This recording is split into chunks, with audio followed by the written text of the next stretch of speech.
friends, welcome to Hemi's Kitchen. Hemi's Kitchenல இன்னைக்கு என்ன recipe செஞ்சு காட்ட போறேன்னா ஒரு லஞ்ச் பாக்ஸ் ரெசிபி தாங்க. அதுவும் மீன் குழம்பு ரொம்ப டிஃப்ரெண்டான முறையில் நான் வச்சு காட்ட போறேன். எப்பொழுதும் ஒரே மாதிரி மீன் குழம்பு செய்வோம், அந்த மாதிரி இல்லாத இது எல்லாத்தையும் வதக்கி அரைச்சி மீன் குழம்பு வைக்க போறோம். அந்த மீன் குழம்பும் மீன் வறுவல் எப்படி செய்யறேன்னு வாங்க பார்க்கலாம். பாருங்க, நான் ரெண்டுத்துக்கு மீன் எடுத்து வச்சிருக்கேன். இது வறுவலுக்கு எடுத்துருக்கிறேன், இது குழம்புக்கு எடுத்துருக்கிறேன்.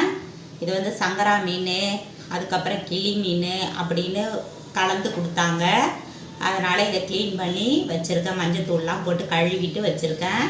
அதே மாதிரி இது இந்த மீன் பேர் எனக்கு தெரியல, ஆனால் கிழங்கா மீனில் இது சிகப்பு மீனுன்னு சொன்னாங்க. அதனால் இதை வறுக்க எடுத்து வச்சுருக்கேங்க. இது மண்டையெல்லாம் கட் பண்ணி போட்டுட்டேன். நல்லா ரெண்டுத்தையும் எடுத்து கழுவி சுத்தம் பண்ணி வச்சுருக்கேன். இப்போ மீன் குழம்பு வைக்க ஸ்டார்ட் பண்ணிடலாம். மீன் குழம்பு பண்ணுறதுக்கு நான் ஒரு கடாய் வச்சுட்டேங்க. கொஞ்சம் எண்ணெய் ஊற்றிக்கலாம். இது கூடவே சின்ன வெங்காயம் நான் ஒரு 100 கிராம் சின்ன வெங்காயம் உரித்து வச்சுருக்கேன், அதை சேர்த்துக்கலாம். ஒரு கட்டி பூண்டு உரித்து வச்சுருக்கேன், அதையும் போட்டுக்கலாம். தக்காளி பழம் 3 எடுத்துருக்கேன், அதையும் போட்டுக்கலாம். தக்காளி, வெங்காயம், பூண்டு எல்லாத்தையும் நல்லா அப்படியே வதக்கி விட்டுக்கலாம். இது கூடவே அடுத்தடுத்த பொருள் போட்டுக்கலாம். ஒரு 1/2 ஸ்பூன் சோம்பு, 1 ஸ்பூன் மிளகு, ஒரு 3/4 ஸ்பூன் ஜீரகம், அதையும் சேர்த்து வதக்கிக்கலாம். ஒரு 4 பச்சை மிளகாய், 2 கொத்து கருவேப்பிலை நல்லா வதக்கி விட்டுக்கலாம். பாருங்க, எல்லா பொருளும் போட்டு நல்லா வதக்கிட்டோம். இந்த ஸ்டேஜில் நான் மஞ்சத்தூள் 1/4 ஸ்பூன் எடுத்து வச்சுருக்கேன், அதையும் போட்டுக்கலாம். அடுத்த சிம்மில் வச்சுட்டு போடுங்க. மஞ்சத்தூள் 1/4 ஸ்பூனு. தனி மிளகாத்தூள் நான் 2 ஸ்பூன் சேர்க்குறேங்க, என்னோடய காரத்துக்கு தகுந்த மாதிரி. உங்களுக்கு காரம் பிடிக்குன்னா நீங்கள் கூட சேர்த்துக்கோங்க, காரம் கம்மியாக சாப்பிடுவீங்கன்னா கம்மியாக சேர்த்துக்கோங்க. ஒரு 4 ஸ்பூன் மல்லித்தூள் சேர்க்குறேன், தனி மல்லித்தூள். நீங்கள் முழுவதுமாகவே குழம்பு மிளகாத்தூளே போட்டுக்கிறதுனால போட்டுக்கலாம். நான் ஆனால் இன்றைக்கி தனித்தனியாக தான் போடுறேன். ஒரே 1 ஸ்பூன் சின்ன ஸ்பூனால் குழம்பு மிளகாத்தூள் போடுறேன். அவ்வளோதாங்க இதுக்கு தேவையான பொருள். இது எல்லாத்தையுமே நல்லா வதக்கிட்டு நம்ம ஆற வச்சு அரைக்க போகிறோம். அடுப்பை வேகமாக வைக்காதீங்க, தூளெல்லாம் போட்டுட்டு தூள் கரிஞ்சு போயிடும். அதனால் சிம்மில் வச்சு வதக்கி விடுங்க.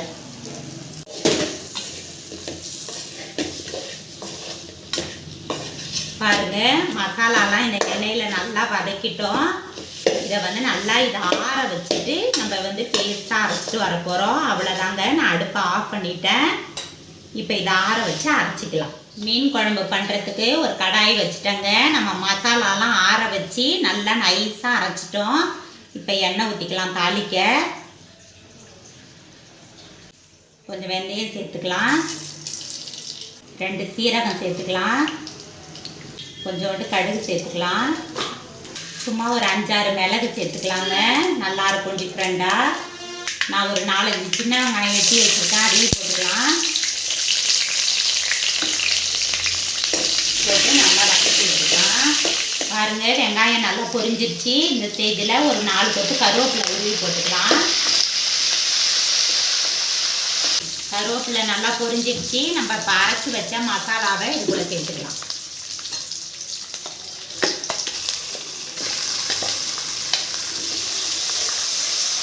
இது கூடவே நீங்கள் கொஞ்சம் தேங்காய் போட்டு அரைச்சி போட்டுக்கிறதுனால போட்டுக்கலாம். ஆனால் நான் இன்றைக்கி தேங்காய் போடலை.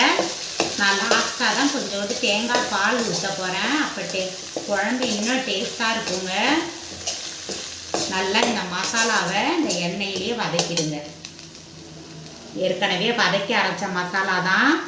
நல்லா பச்சை வாசனை போகிற அளவுக்கு நல்லா வதக்கி விட்டுட்டிங்கன்னா குழம்பு அவ்வளோ டேஸ்ட்டாக இருக்கும். பாருங்கள், மசாலாவை இந்த எண்ணெயிலேயே நல்லா வதக்கி விடுங்க. அப்போ தான் மீன் குழம்பு அவ்வளோ டேஸ்ட்டாக இருக்கும். இந்த மாதிரி ஒரு மீன் குழம்பு கண்டிப்பாக செஞ்சு பாருங்கள், டேஸ்ட் அவ்வளோ அட்டகாசமாக இருக்கும். திரும்ப திரும்ப இந்த மாதிரி ஒரு மீன் குழம்பு தான் வைப்பீங்க, அந்த அளவுக்கு டேஸ்ட்டு சூப்பராக இருக்கும். பாருங்கள், நான் ஒரு நெல்லிக்காய் சைஸ் அளவுக்கு புளி எடுத்து கரைச்சி வச்சுருக்கேன். இப்போ இதில் வடிகட்டி ஊற்றிக்கலாம்.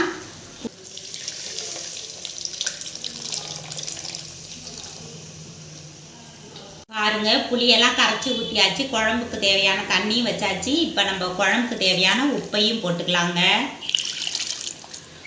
குழம்பு நல்லா கொதிக்கிட்டோம். நல்லா கொதித்து பச்சை ஸ்மெல்லாம் போகட்டும். மூடி போட்டு ஒரு 5 நிமிஷம் குழம்பு நல்லா கொதிக்க விட்டுடலாம்.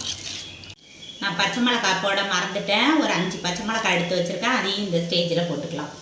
மீன் வறுக்கிறதுக்கு நான் மசாலா ரெடி பண்ணிக்க போகிறேன். இந்த பாருங்கள், ஒரு 4-5 சின்ன வெங்காயம் எடுத்திருக்கேன். ஒரு 5-6 7 8 பல் பூண்டு எடுத்திருக்கேன். மிளகு எடுத்திருக்கேன். சோம்பு எடுத்திருக்கேன். ஜீரகம் எடுத்திருக்கேன். எங்கள் மீனுக்கு தகுந்த மாதிரி மசாலாவுக்காக நான் எடுத்திருக்கேன். நீங்கள் எவ்வளோ மீன் வறுக்கிறீங்களோ அதுக்கு தகுந்த மாதிரி கூட குறைச்சி எடுத்துக்கோங்க. இந்த பொருளில் நான் கொஞ்சோண்டு கருவேப்பிலை ஒரு கொத்தும் ஒரு 4-5 இனுக்கு நான் கொத்தமல்லி இலையும் எடுத்திருக்கேன். இதை எல்லாத்தையுமே மிக்சியில் சேர்த்து நல்லா நைஸாக அரைச்சிட்டு வந்துடுறேன்.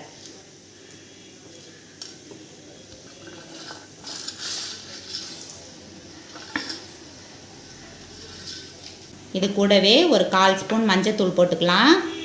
தனி மிளகாத்தூள் காரத்துக்கு தகுந்த மாதிரி நான் ஒரு ஸ்பூன் ஃபுல்லாக போடுறேன்.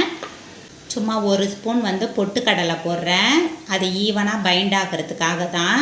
அவ்வளோதாங்க மசாலா. இப்போ இதை நைஸாக அரைச்சிட்டு வந்துடுறேன். பாருங்கள், வறுக்கிறதுக்கு மீன் எடுத்துருக்குறேன். இதுக்கு இப்போ மசாலா தடவிக்கலாம். நம்ம மசாலாவை அரைச்சிட்டு வந்துட்டோங்க.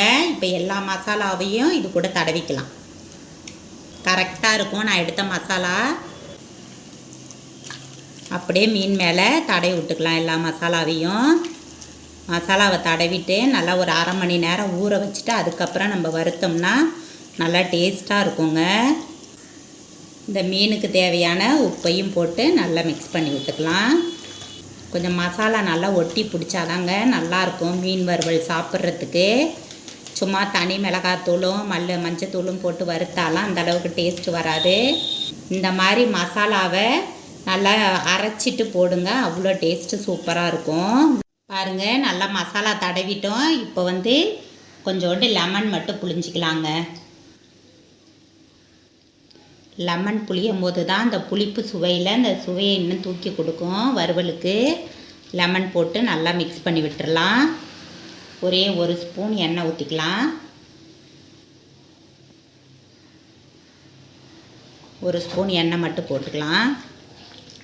போட்டுட்டு நல்லா மிக்ஸ் பண்ணிவிட்டு நல்லா ஒரு 1/2 மணி நேரம் ஊற வச்சிடலாம்.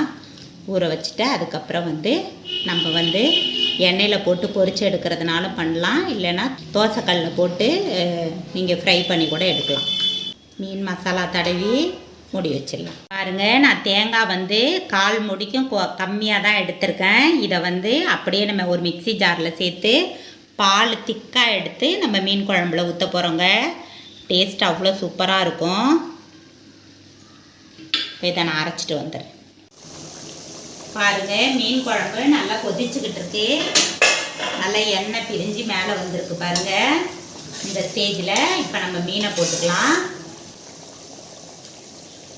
நான் தேங்காய் பால் லாஸ்ட்டாக தாங்க ஊற்ற போகிறேன். தேங்காய் பால் போட்டு ரொம்ப நேரம் கொதிக்க வேண்டாம். அதனால் தேங்காய் பாலை லாஸ்ட்டாக தான் போட போகிறேன்.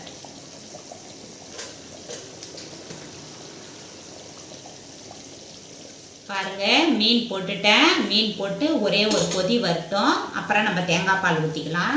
பாருங்கள், மீன் போட்டு ஒரு 3-4 நிமிஷத்துக்கு நல்லா கொதிக்குது பாருங்கள். இந்த ஸ்டேஜில் நான் திக்காக எடுத்து வச்சுருக்க தேங்காய் பாலை இப்போ ஊற்றிக்கலாம். இப்படி மட்டும் மீன் குழம்பு செஞ்சு பாருங்கள். எல்லாருமே உங்களை பாராட்டுவாங்க. அப்படி பாராட்டுவாங்கங்க. அந்த அளவுக்கு டேஸ்ட்டு சூப்பராக இருக்கும். ஒரு முறை நான் இந்த மாதிரி சொல்லித்தர மெத்தடில் வச்சு பாருங்கள். அவ்வளோ அருமையாக இருக்கும். தேங்காய் பால் ஊற்றிருக்கேன். நல்லா ஒரு கொதி வரட்டும். இப்போ மூடி வச்சுருக்கேன். பாருங்கள், நான் ஒரு தாளிப்பு கரண்டி வச்சுருக்கேன். கொஞ்சோண்டு எண்ணெய் ஊற்றிக்கலாம்.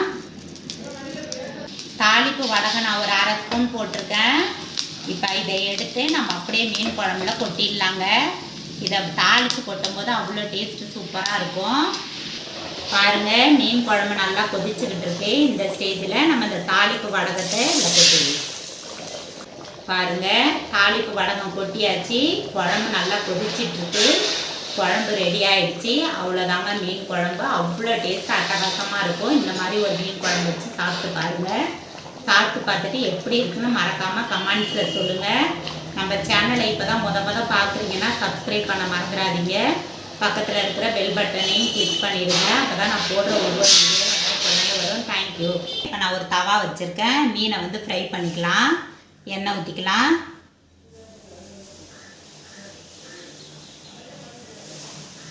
எண்ணெய் நல்லா காஞ்சிடுச்சு. இப்போ வந்து நம்ம மிக்ஸ் பண்ணி வச்ச மீனை வந்து ஒன்று ஒன்றா அதில் சேர்த்துக்கலாம். நல்லா 1/2 மணி நேரமாக ஊற வச்சு நல்லா மசாலாலாம் ஒட்டின பிறகு அதுக்கப்புறமா ஃப்ரை பண்ணுங்கள். அப்போ தான் டேஸ்ட்டு நல்லாயிருக்கும்.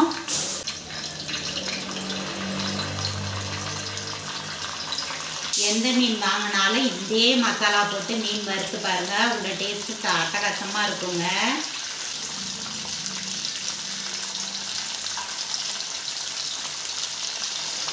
நான் பெரிய தோசைக்கல்லாக இருக்கிறதுனால எல்லா மீனையும் வறுக்கிறேன்.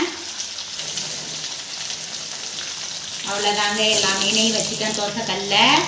இப்போ இதை கொஞ்சம் சிம்மில் வச்சு நல்லா வேக விடலாம். பாருங்கள், மீன் வந்து ஒரு பக்கம் நல்லா செவந்துருச்சு. இப்போ நம்ம வந்து அப்படியே உடையாத திரட்டி போட்டுக்கலாம் ஒன்று ஒன்றா. நம்ம வந்து எண்ணெயில் போட்டு பொரிக்கும் போது மசாலாலாம் உதிர்ந்துருங்க. அதனால் இந்த மாதிரி தோசை தவா இருந்தால் அதில் போட்டு ஃப்ரை பண்ணுங்க. அப்போ தான் டேஸ்ட்டும் சூப்பராக இருக்கும். மசாலாவும் உங்களுக்கு உதிராமல் இருக்கும். பொறுமையாக ஒரு மணி நேரம் திருப்பி போட்டுக்கலாம்.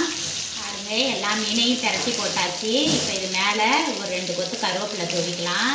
நல்லா வாசனையாக இருக்குங்க மீன் வறுவல். அவ்வளோ அட்டகாசமாக இருக்கும். இந்த மாதிரி கருவேப்பிலையை தூவி பாருங்கள், அவ்வளோ டேஸ்ட் அட்டகாசமாக இருக்கும்.